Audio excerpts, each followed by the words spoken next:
Deus, Pai, nós, jovens, adolescentes, estamos aqui, ó Deus, sedentos para ouvir a palavra do Senhor. Ó Deus, e agora nós, ó Pai, abençoamos a vida da doutora Edmeia. Ó Deus, nós sabemos que o Senhor tenha usado, ó Deus, para pregar o evangelho a toda criatura. Ó Deus, e nós sabemos que o Senhor também vai usá-la hoje. Ó Deus, para falar ao nosso coração. Capacita, Senhor, a tua serva. Cobre ela, ó Deus, com teu Espírito Santo. Ó Deus, que ela possa, ó Deus, ser usado como instrumento vivo nas tuas mãos. Ó Pai, que as palavras, ó Deus, possam, ó Deus, ser anunciadas da boca do Senhor. Ó Deus, que ela possa ser instruída pelo teu Espírito Santo. Ó Deus, e que o nosso coração se encontre como terra boa, fértil, ó Deus, para receber a boa semente do Senhor. Ó Deus, a nossa mente, ó Deus, ela está receptiva para ouvir a mensagem do Senhor, ó Pai. O nosso coração está sedento. Ó Pai, por isso nós te pedimos, nos abençoe e abençoa a tua serva. Em nome de Jesus Cristo, amém. Graça e paz, irmãos. O púlpito é esse aqui? Então tá jóia. Eu gostaria de convidar os irmãos para abrirem a Bíblia na segunda carta de Paulo aos Coríntios.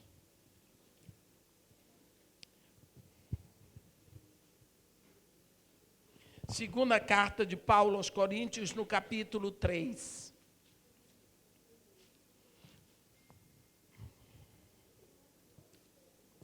Nós vamos ler a partir do versículo 1. Segunda carta de Paulo aos Coríntios, capítulo 3, onde está escrito assim: começamos, porventura, outra vez, a recomendar-nos a nós mesmos? Ou temos necessidade, como alguns, de cartas de recomendação para vós outros ou de vós?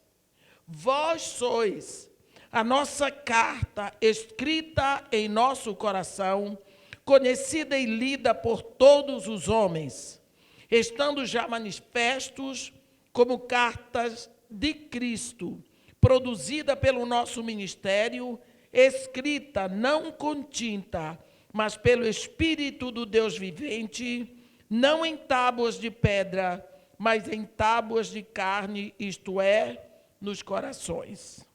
Amém. Lá em João 3,16, nós temos a maior mensagem enviada ao homem. Lá está escrito: porque Deus amou o homem de tal maneira, amou o mundo de tal maneira, deu o seu Filho unigênito, para que todos aqueles que nele creem não pereçam, mas tenham a vida eterna. E assim nós vemos como Deus envia o seu Filho para demonstrar o seu amor. E agora ele nos envia como uma carta de Cristo, escrita não com tinta, mas com seu Espírito. Nós somos uma carta de Deus, do Deus vivo, escrita e enviada ao mundo perdido que está esperando por uma resposta. Nós somos uma carta que Deus envia ao mundo que está esperando explicação para tantas coisas. Quando nós pensamos numa carta, quando chega uma carta à nossa residência, surgem algumas perguntas. A primeira delas: a quem a carta é enviada? A quem a carta é endereçada? Normalmente, a gente pode encontrar pessoas que gostam de abrir carta dos outros, mas isso é uma falta horrível de educação. Então, nós vemos para quem é a carta, é para fulano de tal, então deixa aí que é para ele. Ninguém invade a correspondência, porque nós temos que ver primeiro a quem a carta é endereçada. Agora, se nós somos uma carta de Cristo, nós somos endereçados a quem? A quem precisa crer. Qualquer pessoa que você encontre, Você tem algo que essa pessoa precisa. Você tem uma notícia que essa pessoa ainda não recebeu. Você tem alguma coisa que aquela pessoa necessita. E aquela palavra que você tem, ela é mais importante do que o imposto de renda, ela é mais importante do que aumento de salário, ela é mais importante do que uma novidade política. Todos precisam da mensagem que você tem, da mensagem de esperança que você traz, porque você sozinho é essa mensagem. Agora, depois que você vê a quem a carta é endereçada, você olha atrás para ver quem é o remetente da carta. A depender do remetente, você vai abrir ou não. Porque a identidade do remetente vai determinar o nível de interesse do leitor. Nessa época de propaganda eleitoral, pelo menos lá, eu recebo tantas cartas. E eu vejo assim, deputado fulano de tal, eu vou rasgando, porque eu não me interesso por propaganda política. Então, eu nem abro o envelope, nem precisa, porque o assunto que está ali dentro é pedir voto, e eu já não voto mesmo, passei dos 71, acabou. E eu não conheço aquelas pessoas que estão fazendo propagandas de si mesmo. Não é do meu interesse. Às vezes chega a propaganda da Oi, me oferecendo outro telefone. Às vezes é propaganda, ali dentro vem carta de cartão de crédito, me oferecendo cartão de crédito. Eu não quero cartão de crédito. Então, eu nem me interesso pela correspondência. Por quê? Porque quem está enviando a carta, está enviando para uma pessoa que não está interessada. Você é uma carta de Cristo. E o seu assunto é Cristo. Porque está escrito em 2 Coríntios 4, no versículo 5, porque não nos pregamos a nós mesmos, mas pregamos a Cristo Jesus, o Senhor, e não a nós mesmos. Nós nos pregamos como seus servos, por amor a Jesus. A nossa mensagem não é sobre nós, é sobre Jesus. Por isso, nós precisamos tomar muito cuidado na nossa vida. Qual é a mensagem que as pessoas estão lendo em nós, quando elas nos olham? Porque quando você olha para uma pessoa, você faz um quadro daquela pessoa, da vida dela, do que ela gosta, não é? Então, nós precisamos ter muito cuidado qual é a mensagem que nós estamos levando. Se é sobre esse Jesus que diz, eu sou o caminho, eu sou a verdade, eu sou a vida, ninguém vem ao Pai senão por mim. Os religiosos, eles fazem propaganda da sua religião, mas nós pregamos a Cristo, nós não pregamos religião, nós não pregamos denominação, nós não pregamos religião, nós não pregamos filosofia ou modo de pensar, nós pregamos Jesus. Será mesmo que as pessoas estão interessadas na mensagem que nós estamos levando? Será que as pessoas estão interessadas em Jesus? Sim. Nós vamos ver que todo o tempo que Jesus Cristo estava de forma visível aqui na terra, ele atraiu multidões. Até as crianças queriam vir para Jesus. Ora, ele diz, quando eu for levantado da terra, atrairei todos a mim.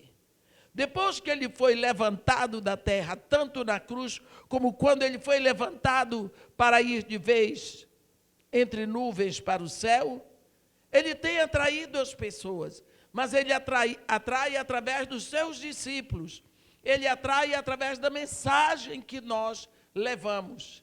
Não adianta pregarmos a Cristo só com as nossas palavras. Nós precisamos levar uma mensagem que as pessoas possam ler na nossa vida. Eu vou contar para vocês rapidinho uma história. Deus, ele tem interesse em tudo o que ele aplicou em você. Ele não botou nada em você que ele não esteja interessado.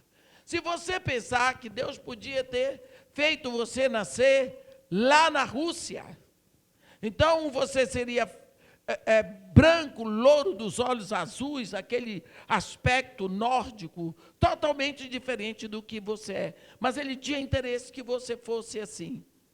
Quando eu olho para a minha vida hoje, e quando tinha a idade de vocês, eu não entendia nada. Eu detestava o jeito que eu era. Por quê? Minha mãe branca, dos olhos verdes, portuguesa.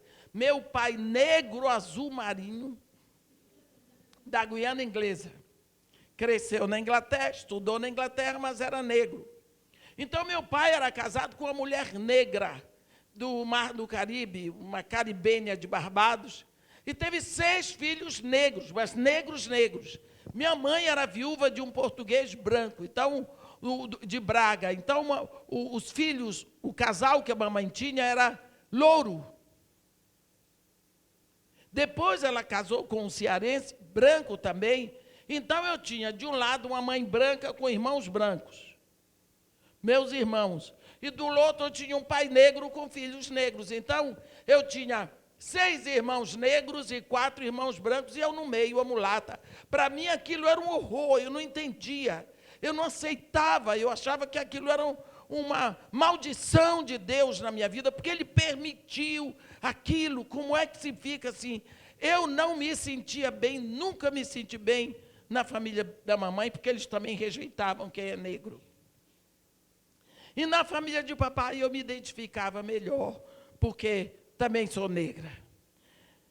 Passaram-se os anos e eu sempre lutei com isso, e eu sempre tinha uma vontade assim de provar para todo mundo que eu valia alguma coisa, um complexo de inferioridade, uma dor lá dentro do meu coração. Eu tinha que ser melhor do que os outros. Eu era uma pessoa irracível, até soberba, por causa dessa ferida. Até Deus foi deixando passar o tempo na minha vida, e eu fui estudando e fui crescendo, e um dia, quando eu já estava no ministério, eu estava descendo do morro de Dona Marta.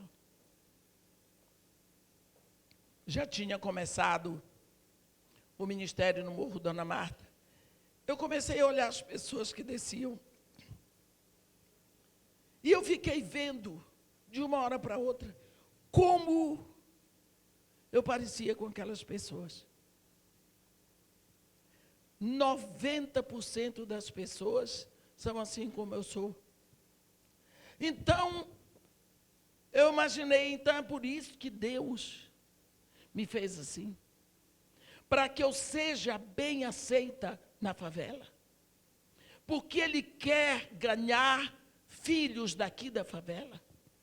Então Ele quer alguém, Ele quer um corpo aqui, que possa ser canal do amor dEle para essa gente.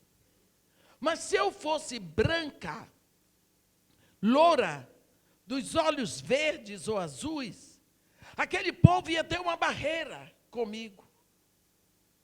Mas como eu sou assim mulata, igual a eles, então eles abrem as portas da casa, abrem as portas do coração, e eles me aceitam, e facilmente eu tenho um relacionamento com eles.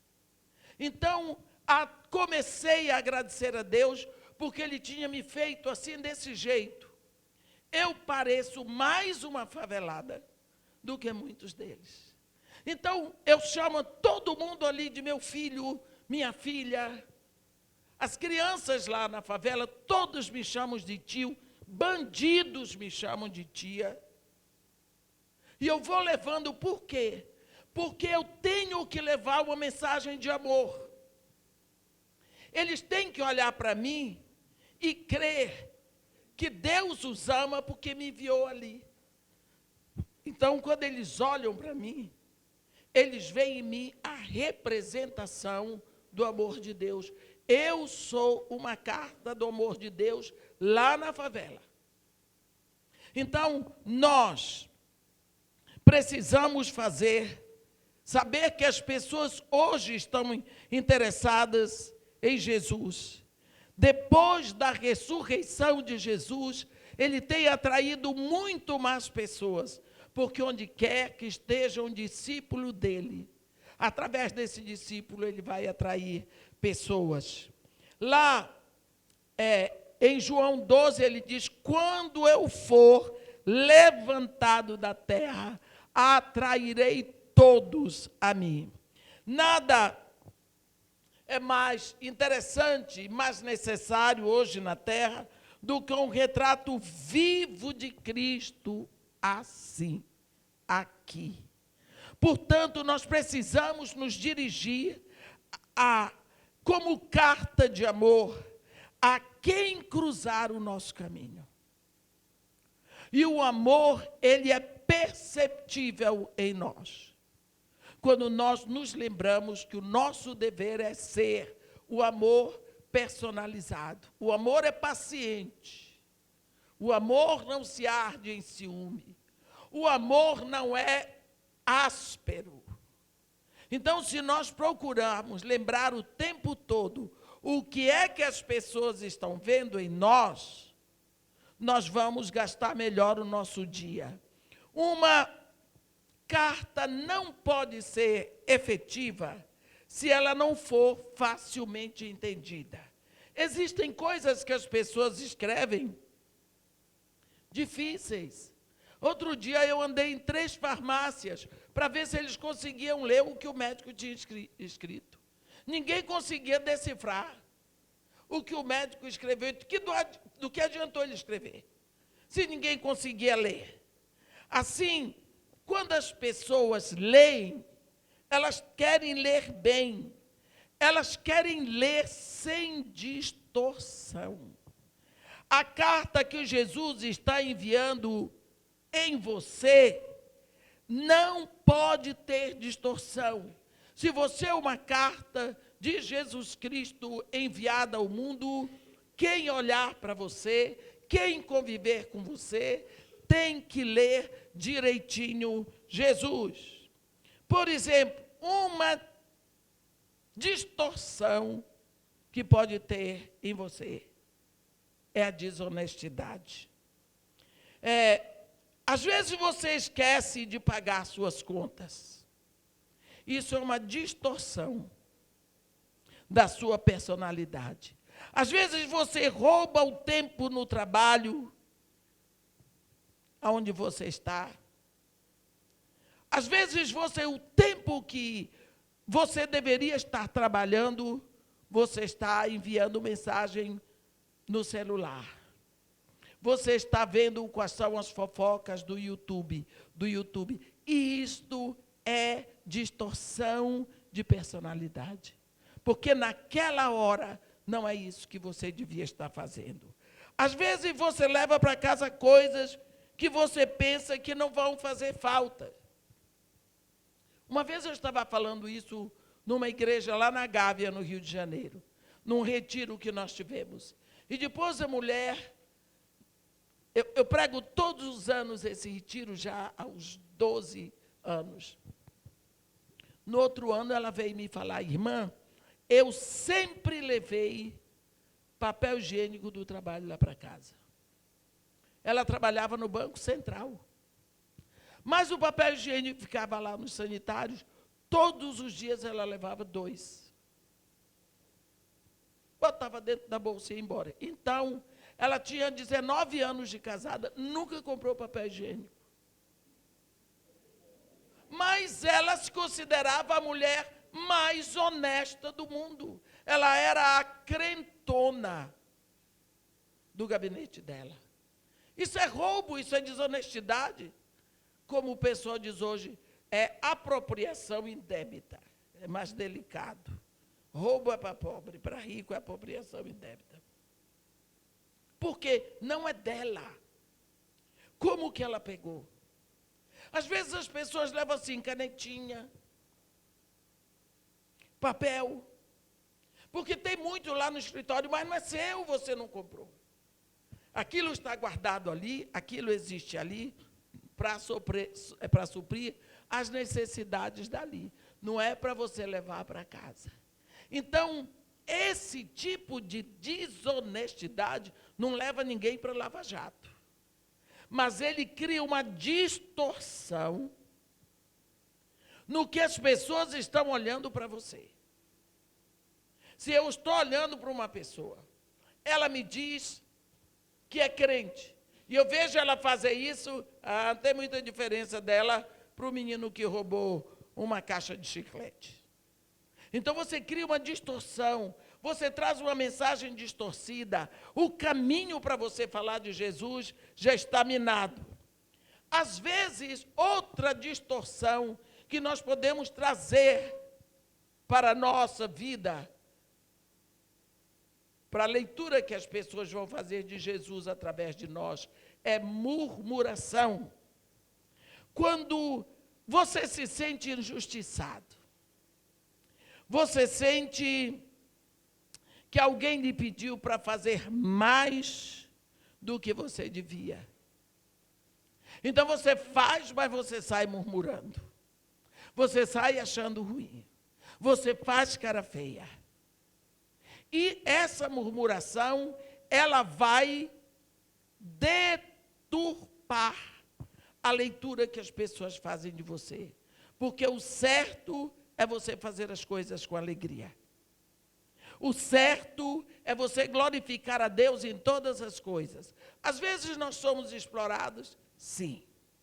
Mas a verdade tem que estar sempre atrás da graça. A Bíblia diz que o verbo de Deus se fez carne e habitou entre nós cheio de graça e de verdade. A graça vem antes e a verdade depois. Porque o amor, sem a verdade, ele é um sentimento muito vulgar. E a verdade, sem a graça, sem o amor, é crueldade. Então nós precisamos balançar. Se alguém pediu para você fazer mais do que você devia fazer, você deve dizer para a pessoa, eu sinto muito, mas eu não vou ter condição de fazer, explique para a pessoa. Se é que você não pode se esforçar um pouco mais para fazer, mas não saia murmurando e não diga por trás da pessoa. Outra coisa que vai trazer uma distorção na leitura que as pessoas fazem do seu caráter, é serviço mal feito. Você faz as coisas, mas faz mal feitas. A primeira qualidade, a primeira marca de um filho de Deus é a excelência. Você tem obrigação de ser excelente em tudo. A excelência não é uma coisa que pode acontecer, é sua primeira obrigação. Você tem que ser excelente em tudo que você faz. Em tudo que você faz, você tem que ser o melhor ou a melhor. Se você é estudante, você tem que ser o melhor estudante, você tem que ser o melhor filho. Você tem que ser o melhor, porque você vai primar pela excelência. Porque a primeira qualidade a ser manifestada no Filho de Deus é virtude. Virtude é uma palavra que vem do grego, arete, que significa excelência moral. Você não vai ser o melhor aluno da sala porque você é inteligente. Você vai ser o melhor aluno da sala porque você é filho de Deus. Então, só porque eu sou filho de Deus, eu vou ser excelente. É nossa obrigação. Não é porque seus pais querem. Não é porque você quer aparecer, é porque você é filho de Deus. nós precisamos também cumprir o nosso dever. Às vezes você está fazendo algum trabalho, você tem horário, mas você rouba o horário do patrão. Chega atrasado, sai antes do tempo, inventa história. Outro dia eu estava conversando com uma senhora que foi lá em casa me falar que ela queria estudar o assunto porque ela ia para um congresso que eu ia pregar.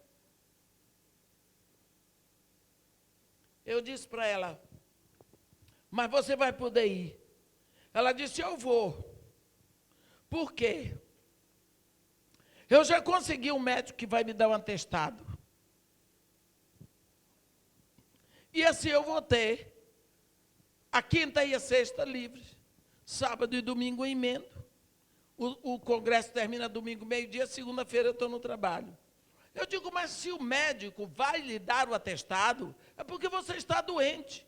Como que você está doente para cumprir o seu dever no trabalho? A empresa está lhe pagando e você vai para coisa. Ah, irmã, mas é por uma boa causa. Eu disse, não, Deus não aceita, Deus abomina o que você está fazendo. A Bíblia diz assim, não entristeçais o Espírito Santo.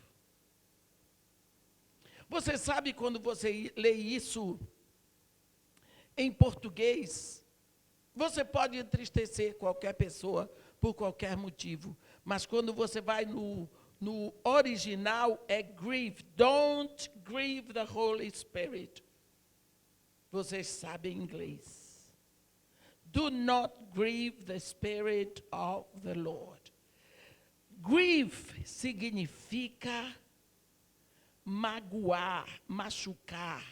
É um tipo de coisa que a gente só pode fazer contra alguém que nos ama muito. Não machuque, não magoe, não maltrate o Espírito Santo. E quando nós mentimos, nós machucamos o Espírito Santo, porque ele é o Espírito da verdade.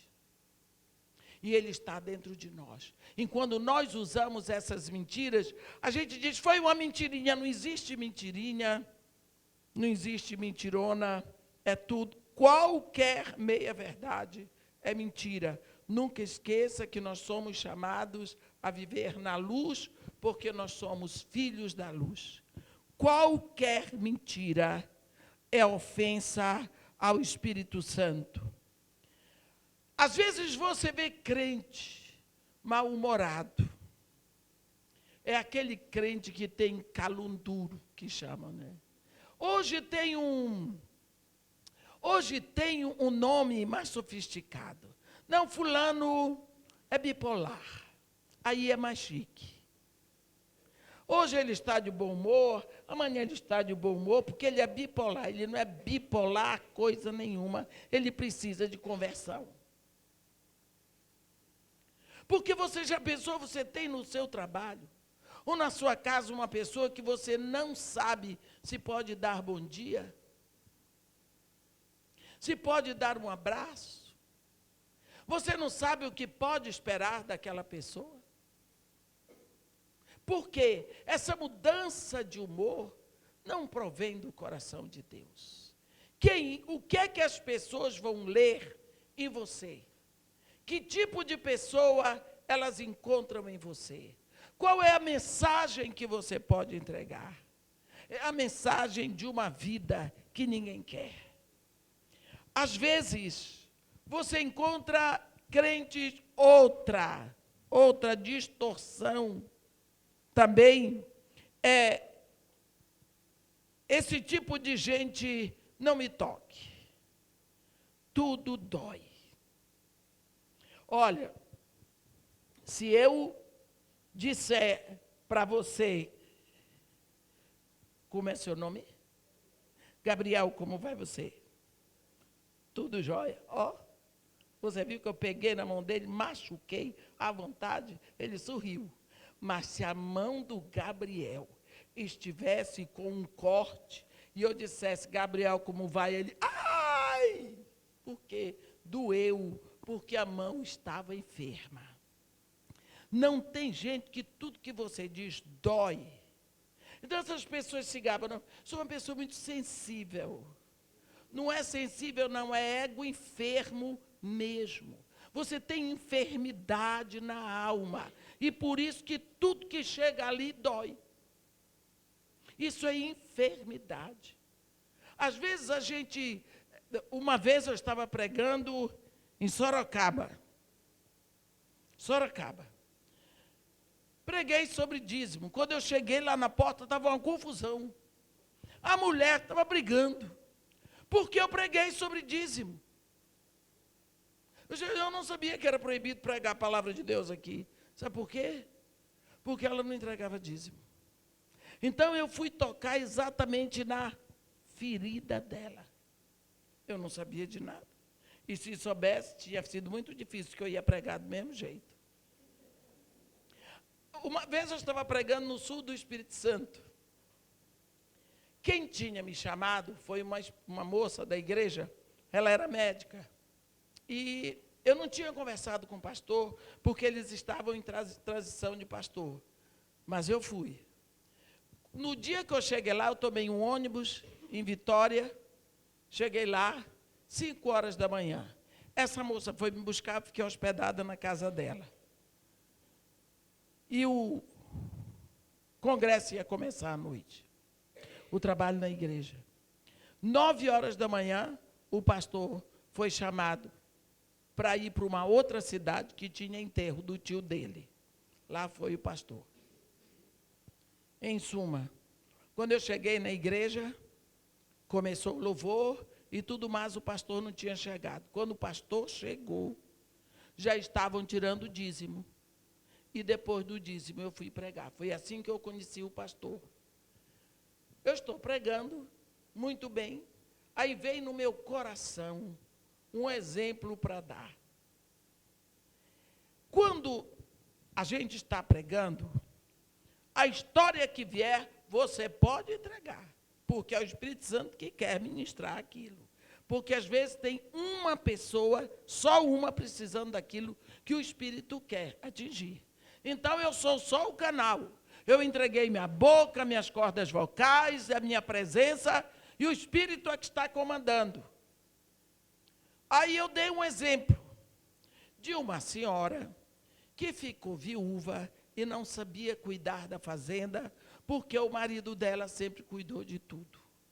E era uma fazenda muito próspera, esse homem era um homem de Deus, tudo mais. E esse homem tinha um vaqueiro de confiança. E essa mulher, então, assim que o marido morreu, ela e os filhos deixaram o vaqueiro na frente do trabalho da fazenda, porque o vaqueiro era de confiança.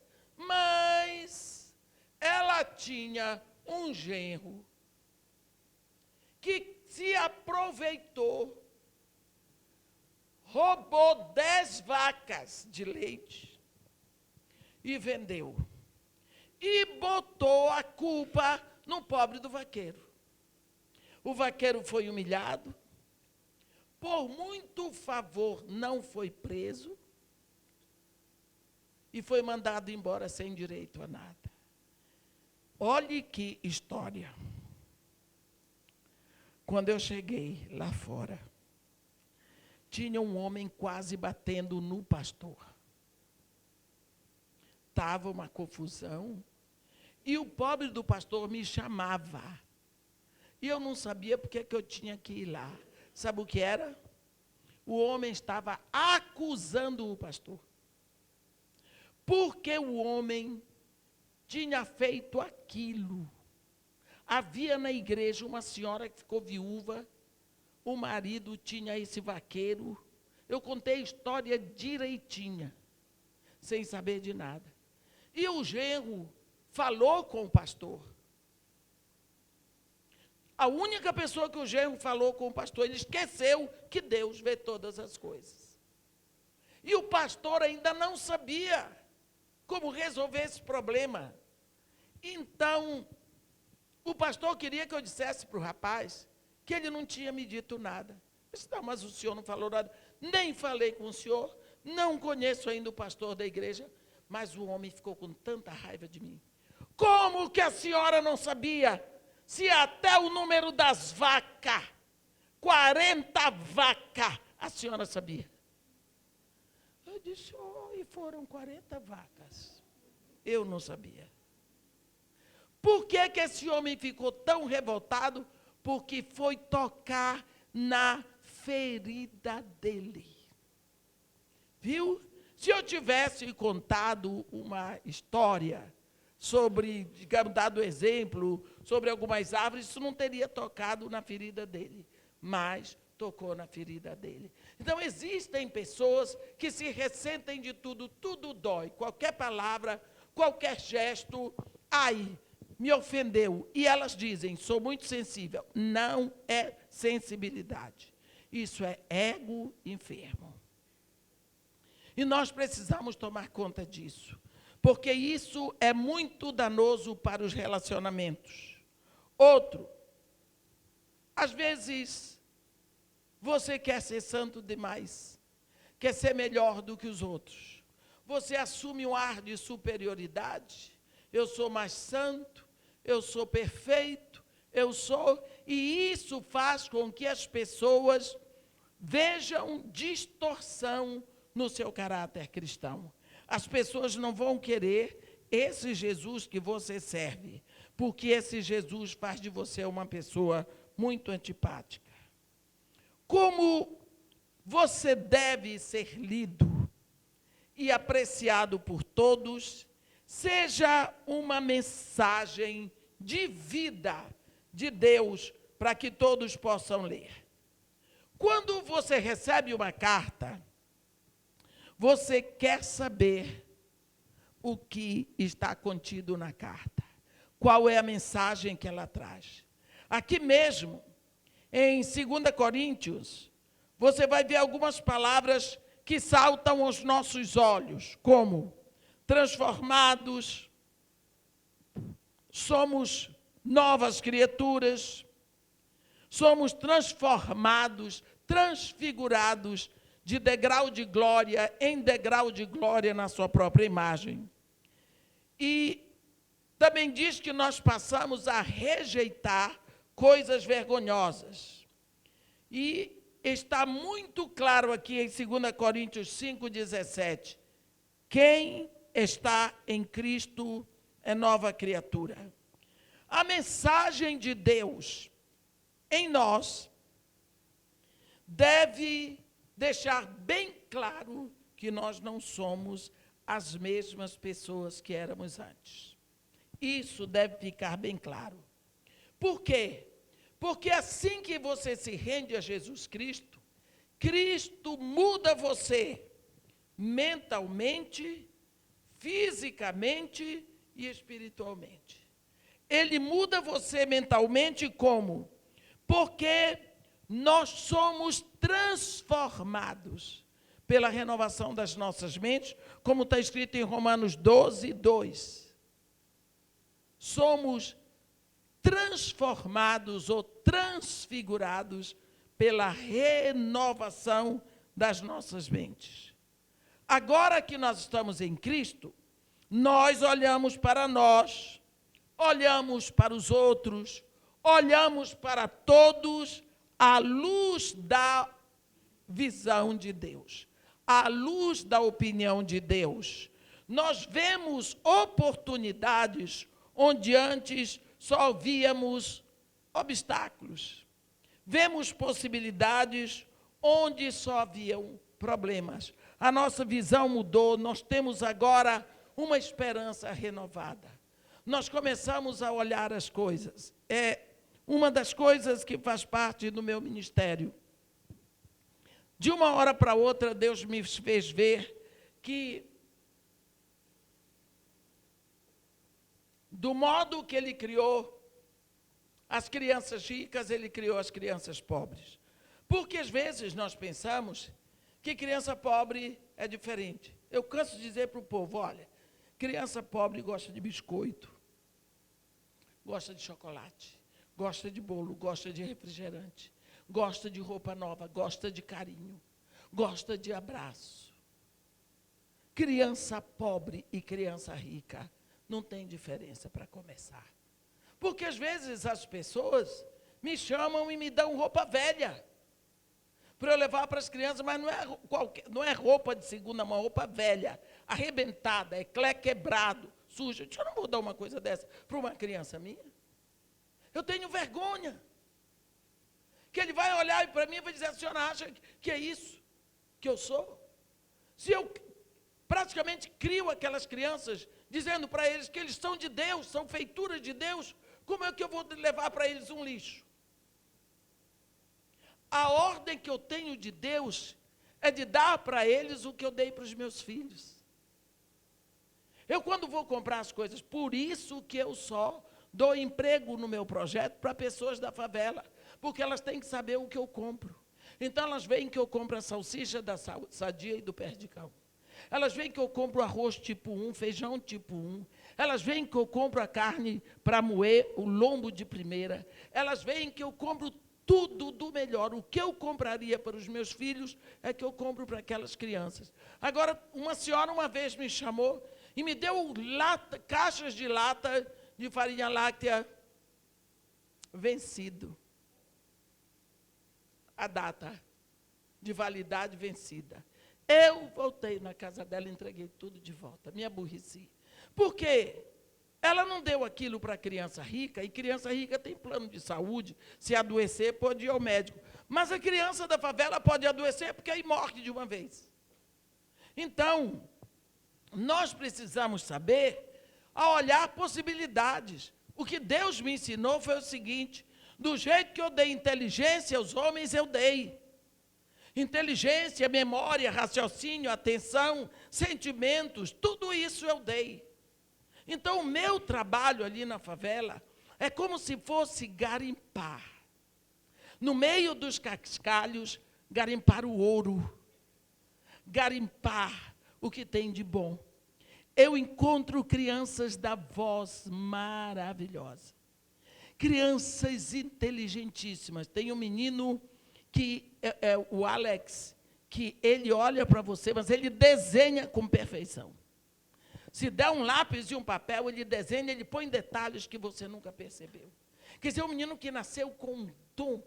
Ele nasceu dotado. Tem crianças que dançam com uma perfeição sem nunca terem estudado balé. Vozes maravilhosas, tocam maravilhosamente bem. Quantos meninos ali com todas as dificuldades.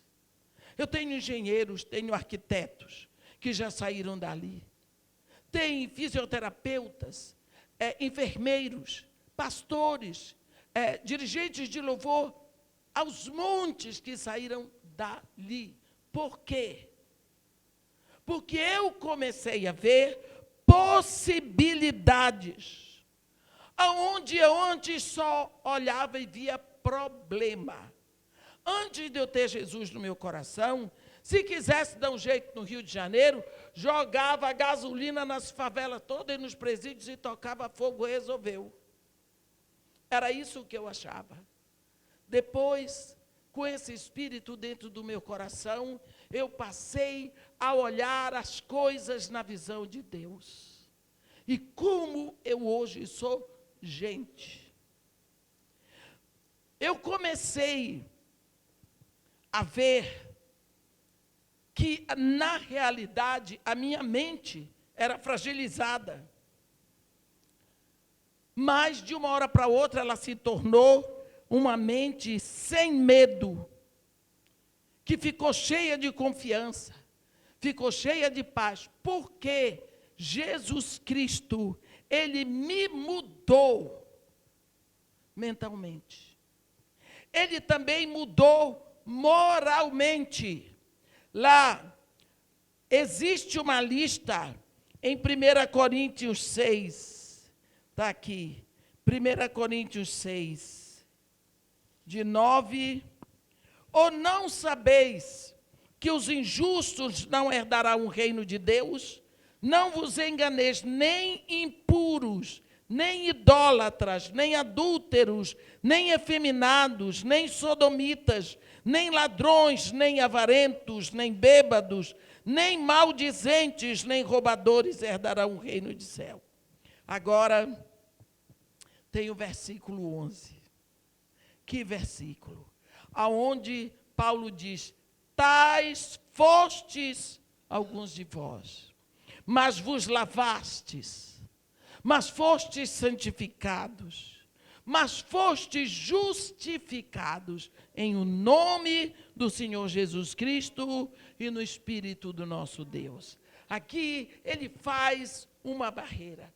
Nós fomos, isso está no passado, no pretérito perfeito, tá? Os fostes, mas agora tudo mudou. Nós vemos que houve uma transformação do nosso caráter. Ele também nos mudou espiritualmente. Antes, nós não éramos capazes de saborear a palavra de Deus. A palavra de Deus para nós era algo tão enjoado. Era um estilo de coisa que nós não queríamos. Não é? Quando eu vejo vocês aqui assim ouvindo, eu me lembro quando eu tinha mais ou menos a idade de vocês, assim, 14 anos, que eu ia para um retiro. Eu não me lembro do que foi pregado. Eu ia com tudo pronto na cabeça, qual é a bagunça que eu vou fazer. E eu não me lembro de nada que foi pregado. Porque eu ia só para saber, é hora de me divertir. Não havia a menor chance de eu pensar, vou ouvir a palavra de Deus. Que palavra de Deus? Que coisa nenhuma. Naquela época, eu ia a retiros da Igreja Católica. E, normalmente, quem pregava era um padre. Mas eu acho que alguém aproveitava. Mas eu não aproveitava nada. Porque eu só ia para fazer bagunça. Então, eu não tinha uma mente que buscava aprender a palavra de Deus. Nem o estilo da palavra de Deus. Agora, desde a minha conversão, eu tenho um hábito de leitura da Bíblia. Eu tenho um hábito de vida de meditação, e isso já tem mais de 30 anos. Desde a minha conversão. Eu comecei a comer a palavra de Deus, a me deliciar na palavra de Deus.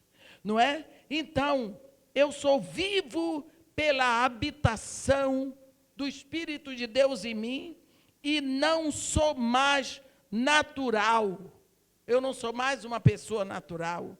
Como está escrito em 1 Coríntios 2,14, que está escrito que nós agora somos espirituais. Ora, o homem natural não aceita as coisas do Espírito de Deus, porque lhes são loucura, e não pode entendê-las, porque elas se discernem espiritualmente.